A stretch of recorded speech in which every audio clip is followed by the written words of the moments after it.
ನಮಸ್ಕಾರ, RR news ಕನ್ನಡಕ್ಕೆ ಸ್ವಾಗತ. ನಾನು ಶಾರನ್. ದೇವನಹಳ್ಳಿ ಪಟ್ಟಣದಲ್ಲಿ ಅಂತಾರಾಷ್ಟ್ರೀಯ ಮಹಿಳಾ ದಿನಾಚರಣೆ ಅಂಗವಾಗಿ ವಿಶೇಷ ಕಾರ್ಯಕ್ರಮ ಯಶಸ್ವಿಯಾಗಿ ನಡೆಯಿತು. ಕರ್ನಾಟಕ ರಾಜ್ಯ ಸರ್ಕಾರಿ ನೌಕರರ ಸಂಘ ಬೆಂಗಳೂರು ಗ್ರಾಮಾಂತರ ಜಿಲ್ಲಾ ಶಾಖೆಯ ವತಿಯಿಂದ ಆಯೋಜಿಸಲಾದ ಈ ಕಾರ್ಯಕ್ರಮದಲ್ಲಿ ಮಹಿಳಾ ಸಬಲೀಕರಣಕ್ಕೆ ಒತ್ತು ನೀಡಲಾಯಿತು. ಈ ಕಾರ್ಯಕ್ರಮದ ಬಗ್ಗೆ ಹೆಚ್ಚಿನ ವರದಿ ಇಲ್ಲಿದೆ.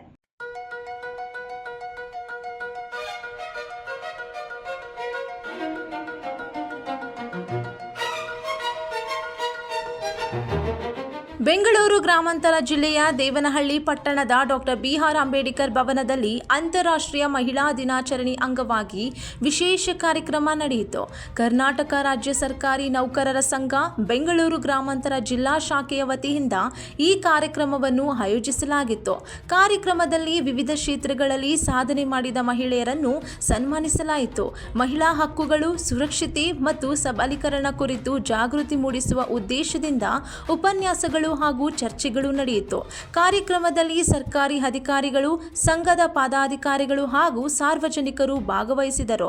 ಮಹಿಳೆಯರ ಸಾಮಾಜಿಕ ಮತ್ತು ಆರ್ಥಿಕ ಅಭಿವೃದ್ಧಿಗೆ ಇಂತಹ ಕಾರ್ಯಕ್ರಮಗಳು ಅಗತ್ಯ ಎಂದು ಸಂಘದ ವತಿಯಿಂದ ತಿಳಿಸಲಾಯಿತು. ಇನ್ನಷ್ಟು ಮಾಹಿತಿಗಾಗಿ ನಮ್ಮ ಆರ್ಆರ್ ನ್ಯೂಸ್ ಕನ್ನಡನ ಸಬ್ಸ್ಕ್ರೈಬ್ ಮಾಡಿಕೊಳ್ಳಿ.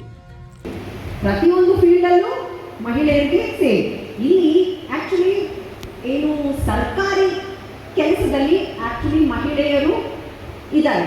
ಏನು ಮೇಡಮ್, ನಿಮ್ಮ ಪ್ರಕಾರ ಎಷ್ಟು ಜನ ಇರಬೇಕು ಮಹಿಳೆಯರು ಅಂದರೆ ಅವ್ರು ಅಂದ್ಕೊಂಡ್ರು 33% ಕೇಳ್ತಿದ್ದಾರೆ, ನಾನು 50% ಕೇಳ್ತೀನಿ ಅಥವಾ 33 ಸಾಕು ಅಂತೀನಿ. ನೀವು ನಾನು ಕೇಳಿದ್ರೆ ಇವಾಗ 543 ಜನ ಇದ್ದಾರಲ್ವಾ MP ಗಳು, 160 ಜನ. ನೀವು ಶಾಕ್ ಆಗ್ತೀರಿ. ಪಾಲಿಸಿ ಇರೋದು ಬರೀ 33%. ಅದಕ್ಕೂ ಕೂಡ ಇಷ್ಟು ದಿನ ತಗೊಂಡು ನೀವೆಲ್ಲ ಈಗ ಹೆಣ್ಮಕ್ಳ ಜೊತೆ ಹೆಚ್ಚು ಏನು ಒಡನಾಟ ಇರುತ್ತೆ, ಆಫೀಸ್ಗಳಿಗೆ ಬರ್ತಾರೆ, ಹೌದಾ? ಗೊತ್ತಿರೋಂಗೆ ಗ್ರಾಮ ಪಂಚಾಯತಿ ಮೆಂಬರ್ಗಳು ಏನು ಅವ್ರ ಬದಲಾಗಿ ಅವರ ಮನೆಯವರೇ ಕೆಲಸ ಮಾಡ್ತಾರೆ, ಅಥವಾ ಅವ್ರ ಅಪ್ಪ ಕೆಲಸ ಮಾಡ್ತಾರೆ, ಅಥವಾ ಅವರ ಮಾವ ಕೆಲಸ ಮಾಡ್ತಾರೆ ಅಲ್ವಾ? ಮೇಡಮ್ ಆಗ್ಬೋದು, ಅಥವಾ ದುರ್ಗಶ್ರೀ ಮೇಡಮ್ ಆಗ್ಬೋದು. ಇಂಥ ಮೇಡಮ್